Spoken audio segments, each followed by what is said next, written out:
காணாத விசுவாசம். நாம் தரிசித்து நடவாமல் விசுவாசித்து நடக்கிறோம். 2 கொரிந்தியர் 5:6. ஹாய் ஃப்ரெண்ட்ஸ், தேவனால் தேர்ந்தெடுக்கப்பட்ட தேவ பிள்ளைகளுக்கு ஆவிக்குரிய ஜீவியத்தில் வளர்வதற்கும் பூமியில் வாழ்வதற்கும் மிகவும் முக்கியமானது விசுவாசம்.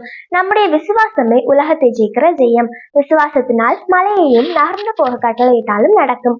விசுவாசத்தால் பேதுரு கடலிலும் நடந்தான். அப்பேற்பட்ட விசுவாசத்தை தான் தேவ பிள்ளைகளாகிய நம் அனைவரிடமும் தேவன் எதிர்பார்க்கிறார். விசுவாசமானது நாம் தரிசித்து அல்லது அனுபவித்து கண்களால் பார்த்து நம்புவதில்லை.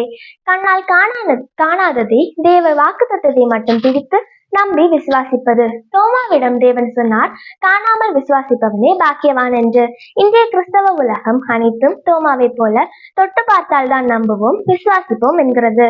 இஸ்ரவேல் ஜனங்கள் தங்கள் மேய்ப்பன் மோசே மற்றும் தேவன் சொன்ன வார்த்தைகளை நம்பி கானான் தேசத்திற்கு பயணம் சென்றார்கள். அதுபோல பரமகானான் நோக்கி பயணம் செய்யும் தேவ பிள்ளைகளாகிய நாம் பரமகானனை தரிசித்தல்ல விசுவாசித்துதான் பயணம் செய்கிறோம். வழியில் சோர்ந்து முறுமுறுத்தால் அழிவு மரணமே.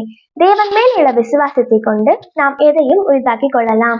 எலியாவின் உள்ளங்கை அளவு மேகம் பெருமழையை கொண்டு வந்தது.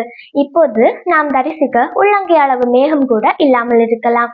ஆனால் விசுவாசத்தின் பெருமழையின் இரைச்சல் காதில் இருதயத்தில் தொனித்தால் போதும், பெருமழை வரும். ஆம், நாம் தேவன் கொடுக்கும் வாக்குத்தத்தங்களை பார்த்து தரிசித்து அவரை நம்பாமல் விசுவாசித்து அவரை நம்பினால் நாம் வாழ்க்கையில் தேவன் கூறின அனைத்து வாக்குத்தத்தங்களையும் அவர் நிறைவேற்றி தேவ பிள்ளைகளுக்கு அவர் வாக்கு பண்ணின பரமகானான் வரை வெற்றியோடு செல்ல தேவன் தாமே உதவி செய்வாராக. ஆமேன்.